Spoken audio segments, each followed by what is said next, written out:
Hello friends, welcome back to our channel tuition academy. मैं अभिजीत लेकर आया हूँ फिजिक्स की दूसरी क्लास। और जिसने भी पहली क्लास नहीं देखी है वो डिस्क्रिप्शन में मैंने लिंक दे दिया है, उस लिंक के थ्रू आप पहली क्लास जरूर देख लें। तो चलिए शुरू करते हैं आज का टॉपिक है हमारा quantum nature of electric charge. इसको हिंदी में कहते हैं आवेश की क्वांटम प्रकृति। चलिए जान लेते हैं इसके बारे में कि ये होता क्या है।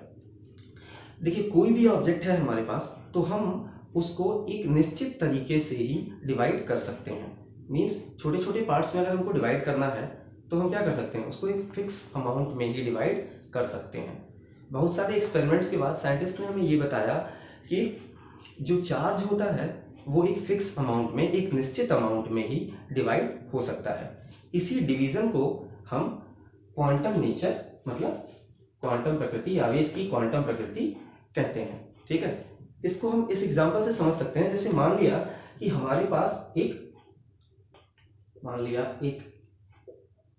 एप्पल है जिसका वेट है 500 ग्राम। अब इसको हमको छोटे छोटे पार्ट्स में डिवाइड करना है। अब हमने ये मान लिया है कि जो मिनिमम हमारे पास पार्ट है, जो मिनिमम अमाउंट है जिसमें हम इसको डिवाइड कर सकते हैं वो 100 ग्राम है। तो 100 ग्राम के हम कितने छोटे छोटे एप्पल बना सकते हैं इससे? 1 2 3 4 और 5। ये भी हमारा क्या हो जाएगा 100 ग्राम का।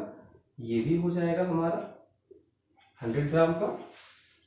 ये भी हो जाएगा 100 ग्राम। ये भी 100 ग्राम। ये भी हो जाएगा 100 ग्राम। तो जैसे हमने इस एक बड़े से एप्पल को छोटे छोटे पार्ट्स में डिवाइड कर दिया, उसी तरह हम एक चार्ज को भी डिवाइड कर सकते हैं। और यही जो मिनिमम अमाउंट होता है उसी में डिवाइड करने का जो प्रोसेस होता है, इसको हम क्वांटम प्रकृति या quantum nature of electric charge कहते हैं।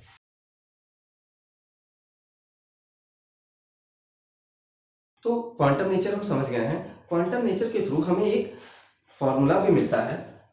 इस फॉर्मूले के बोलते हैं Q is equal to N into E. अब ये क्या आ गया, जहां Q जो है हमारा वो क्या है, electric charge.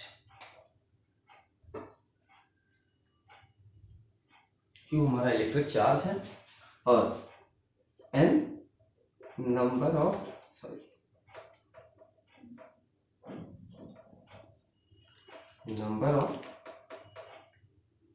Electrons, E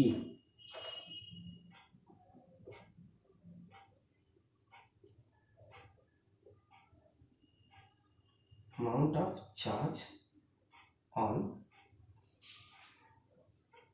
one electron. ठीक है, अब देखिए, जैसे मान लीजिए हमारे पास कुछ चार्ज है, तो हम चार्ज को जो मिनिमम अमाउंट में डिवाइड कर सकते हैं वो एक इलेक्ट्रॉन पर चार्ज के इक्वल होता है, जिसकी वैल्यू होती है 1.6 into 10 to the power minus 19 coulomb.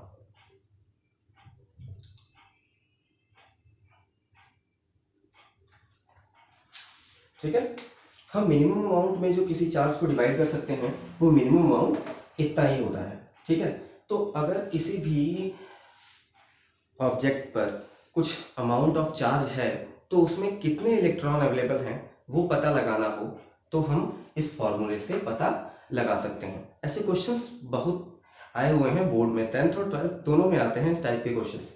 ठीक है, तो इस पे बेस एक न्यूमेरिकल मैं आपको करा देता हूं।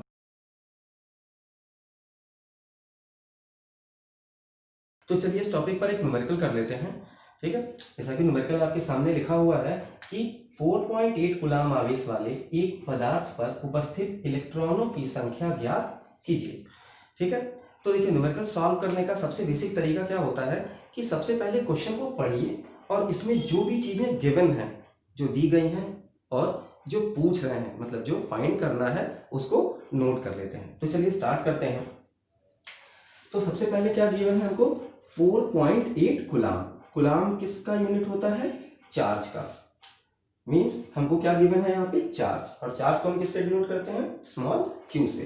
तो small q is equal to 4.8 coulomb. ठीक है। वाले एक पदार्थ पर उपस्थित इलेक्ट्रॉनों की संख्या ज्ञात कीजिए। ठीक है, हमको पता क्या करना है, उपस्थित इलेक्ट्रॉनों की संख्या पता करना है। ठीक है, मीन्स इलेक्ट्रॉनों की संख्या किससे डिनोट करते हैं, स्मॉल n से। तो n equal to question mark. अब आपको लग रहा होगा e की वैल्यू तो गिवन नहीं, मोस्टली क्वेश्चन में e की वैल्यू गिवन नहीं होती है। ठीक है, ये हमको याद रखनी पड़ती है। e की वैल्यू अभी मैंने आपको बताया था 1.6 into 10 to the power -19 coulomb. ठीक है, तो फॉर्मूला हमारा क्या है, q is equal to n into E. ठीक है, अगर हम यहाँ से n की वैल्यू निकालें तो e को इधर शिफ्ट करना पड़ेगा, ये इधर मल्टीप्लाई में, इधर आएगा तो डिवाइड में, means n is equal to क्या हो जाएगा, q अपॉन e। ठीक है, वैल्यू पुट करते हैं, तो n is equal to q की वैल्यू 4.8 और e की 1.6 इंटू 10 टू द पावर -19। 1.6 से 4.8 को काटेंगे तो 3 टाइम्स में ये कट जाएगा, और ये 10 की पावर को ऊपर शिफ्ट करेंगे, ये इधर ले जाएंगे, तो n इक्वल टू ऊपर कितना बचा है 3, और ये ऊपर जाएगा तो पावर का साइन चेंज हो जाएगा, यहाँ पावर का साइन माइनस है तो ऊपर जाएगा तो प्लस हो जाएगा, 10 के पावर 19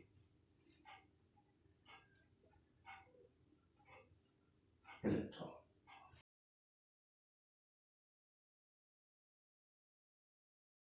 चलिए, तो अगले टॉपिक पे आते हैं। अगला टॉपिक है हमारा इलेक्ट्रिक करंट। ठीक है, शुरू करते हैं। इलेक्ट्रिक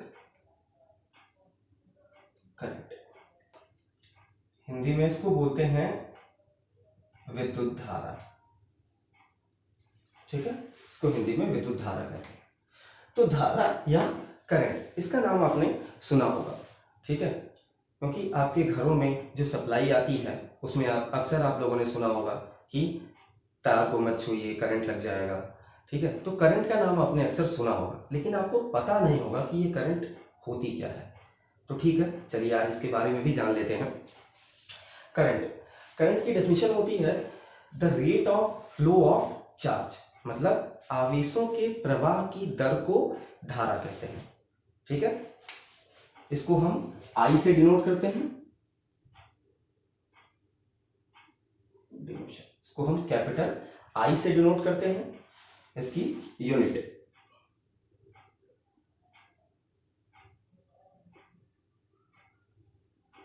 एम्पियर यूनिट, या इसको हिंदी में मात्रक भी कहते हैं।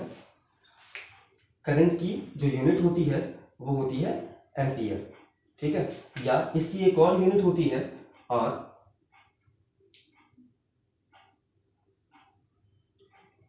Coulomb per second.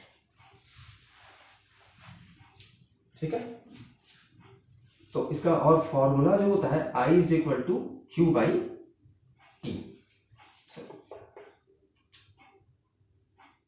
इसका फॉर्मूला जो होता है I is equal to Q by T, where Q क्या है, क्यू जो है वो है amount of charge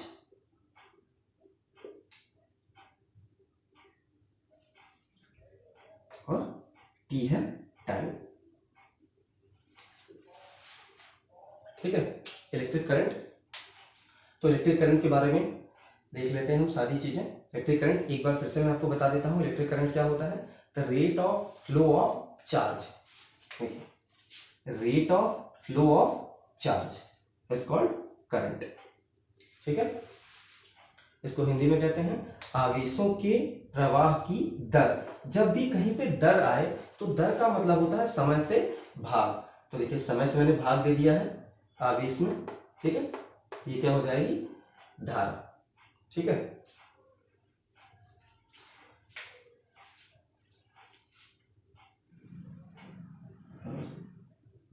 current is a scalar quantity.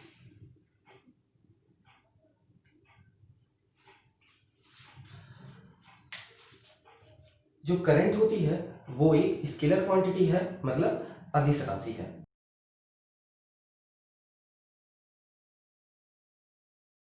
तो चलिए शुरू करते हैं आज का हमारा नॉलेज बूस्टर। ठीक है, आज का हमारा नॉलेज बूस्टर का टॉपिक है कि करंट जो है वो वेक्टर क्वांटिटी है या स्केलर क्वांटिटी। तो अभी मैंने वीडियो में आपको बताया कि करंट जो है वो स्केलर क्वांटिटी है, मतलब अदिश राशि है। अब बात आती है कि ये तो नॉर्मल सी बात है, फिर ये इसमें नॉलेज बूस्टर जैसा क्या है। तो चलिए इसके पीछे की कहानी में बताता हूँ कि ये नॉलेज बूस्टर में कैसे आ गया। देखिए, हमको जो डेफिनेशन बताया जाता है सदिश राशि की, वेक्टर क्वांटिटी की, कि उसमें डायरेक्शन और मैग्नीट्यूड मतलब दिशा और परिमाण दोनों होना चाहिए। तो हम उस राशि को क्या कह सकते हैं, एक सदिश राशि कह सकते हैं। करंट को ही ले लीजिए, करंट में डायरेक्शन भी होती है और मैग्नीट्यूड भी होता है, फिर भी ये एक स्केलर क्वांटिटी है। क्यों? ये समझने वाली बात है। क्यों? तो उसको समझना कुछ नहीं है, समझना बस इतना है कि हमको जो डेफिनेशंस पढ़ाई जाती हैं वो आधी पढ़ाई जाती हैं। हमें बस इतना बताया जाता है डेफिनेशन में कि डायरेक्शन और एम्पलीट्यूड दो ही चीज़ें होती हैं किसी भी क्वांटिटी को वेक्टर या स्केलर बताने के लिए, लेकिन ये पूरी डेफिनेशन नहीं है। पूरी डेफिनेशन ये है कि कोई भी क्वांटिटी, कोई भी फिजिकल क्वांटिटी में अगर डायरेक्शन मतलब दिशा, एम्पलीट्यूड मतलब परिमाण होना चाहिए और वो लॉ ऑफ पैरेललोग्राम मतलब समांतर चतुर्भुज के नियम का भी पालन करना चाहिए, तभी वो राशि हमारी, तभी वो क्वांटिटी हमारी वेक्टर क्वांटिटी या सदिश राशि कहलाती है। तो करंट जो होता है, करंट में डायरेक्शन भी होती है और एम्पलीट्यूड भी होता है, लेकिन ये लॉ ऑफ पैरेललोग्राम फॉलो नहीं करता, जिसकी वजह से इसको स्केलर क्वांटिटी में रखा गया है। ठीक है, तो वीडियो कैसा लगा कमेंट बॉक्स में ज़रूर बताएं, और अगर वीडियो अच्छा लगा तो लाइक करें, शेयर करें और हमारे चैनल को सब्सक्राइब भी करें। Thank you.